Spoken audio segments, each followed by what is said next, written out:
segment. Adam Schefter on his podcast. I don't know who he's with on this podcast, but it doesn't matter because he doesn't talk. He talks about the dominoes of the offseason and that there are several, I think he says 3 quarterbacks, veteran quarterbacks with insane numbers that are in flux this offseason. So this is Adam Schefter on those quarterbacks.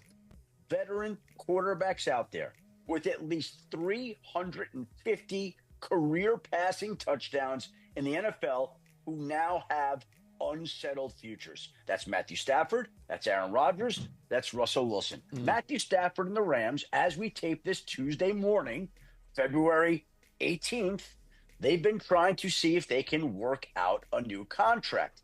And if they can, Matthew Stafford will remain in Los Angeles and he'll remain a Ram. But he's due $35 million this year. None of it is guaranteed. And it's up to those two sides to figure out a number that the Rams can live with, that Matthew Stafford is more comfortable with, that would enable him to continue and finish his NFL career with the Rams. That's the goal, I believe, of both sides. Now, that could change very quickly. If the Rams couldn't get a deal done with Stafford, if they decided to trade him, a lot of ifs involved, then Aaron Rodgers, in my mind, would be thrilled with the idea of going to Los Angeles. And the Rams could probably get him at a lower cost than it would be for Matthew Stafford. They get draft pick compensation back for Stafford. So you could see where the Rams would say, is that a more desired alternative? Again, number one alternative, re-sign Matthew Stafford. That to me is obvious. But if you can't, now we start to get the quarterback dominoes falling, the quarterback carousel turning, and Aaron Rodgers to me would come into play in LA. All right, you want to go first on that? Because I got a lot of thoughts on that. Go for it. Okay. Go ahead. So yeah, he said it. I think I counted it right. He said it 4 times. If. I think that's the most important part of this. Yeah. If they can't figure it out, I really, truly believe they will because it's in everybody's best interest to do it. So that's number one. Number 2 is, and I think there are 3 parts of this. Number 2 is, like, almost to a comical level, Adam Schefter and Aaron Rodgers do not have a relationship. Yeah. So for him to speak to, I know he would like to be here, take that for what it's worth. They a lot of times one guy's whispering to another guy, hey, can you put this out there for me? And that's just the way that this works. I've known for a while he's wanted to come back west. Okay. Yeah. But with Schefter and Rodgers specifically, they are at loggerheads. Yeah. So take that for what it's worth. And then lastly, okay. Because he would cost. I don't care. He would cost less. Sorry, Emily, and people that hate him. I could care less. The dude still has it. McVay could handle him. Yes. I think there would be guardrails in place to prevent his deal from. And if it did, then you just kind of move on from there. And lastly, Aaron Rodgers, and I use this as a compliment. It's not a complimentary word, but I think in this case it's a compliment. He's vindictive. I think he wants to show. I still got a little bit of this. He's petty. I still got, much like when Brett Favre went to Minnesota, there was one more good season in there, and the Minnesota Vikings came within an inch of going to the Super Bowl. Yeah. I don't absolutely hate it. But they're in the same position. He's not the future. He's there for 2 years. But He's cheaper. He's cheaper. And he's just as good. He's cheaper. Yes. And just as good. Yes. I think Matthew last year was better than Aaron. Okay, that's fine. I mean, the Jets weren't that good. No, they weren't. Yeah. And Aaron Rodgers is, I was going to say, coaching change, a whole mess. Stafford's terrific. I'm a Matthew Stafford fan. Goal number 1, keep him here at a price that you can both agree with. If all of a sudden the quarterback carousel starts to turn, and that's the guy that ends up, I'm not hurting. Nope. Yeah, I get it. I'm with you. And with the whole thing, if you want to come here and do your Aaron Rodgers thing, and I'm kind of guessing what McVay would say, if you're going to go to Egypt, when you do come back and you run the offense and I call something, you better not make a blanket mistake.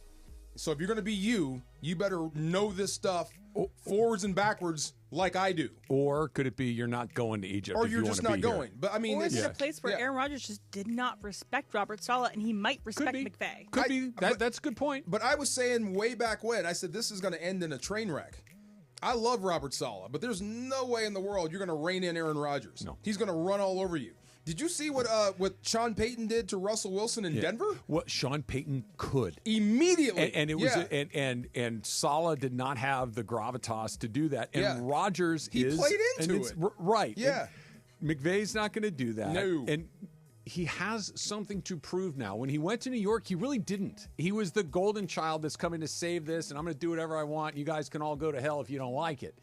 That he can't pull that here. It's like, dude, you're on your next stop, and we don't have to have you. That is the best bargaining chip I have heard to the Rams' favor since this whole thing started. Yeah. Okay, you take it. Same thing that happened before when a certain head coach was thinking about taking a TV job. Okay, you do that, we're going to do this. Yeah. Okay, Matt, you take off for this money here. We're going to sign this guy the next day. The chances that the Rams go as far with Stafford versus Rodgers in the postseason feel very similar. Like your ceiling is roughly the same place. Yes, the window is still the same. It's about this now. The familiarity with the offense, those sorts of things. Okay, maybe it's a little bit of a learning curve.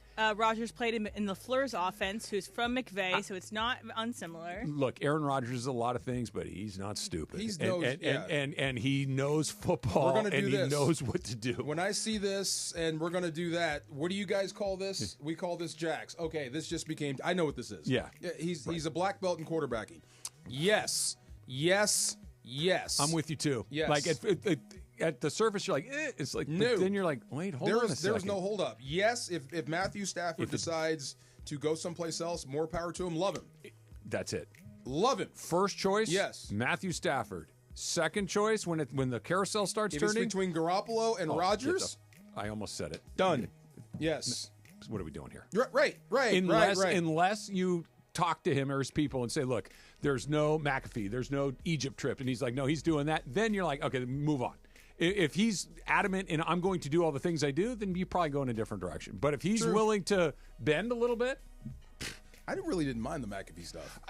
Because players have podcasts. To me, I don't care one way or the other. Yeah. But if the team cares, then don't do it. And Stafford and Cup had a podcast, 9 and Dime. Little different. I know it's McAfee. It's back. You're on TV. Little different. But same thing. Yeah. 3 good birthdays today. Happy birthday. Happy 60th. Big birthday. Dr. Dre.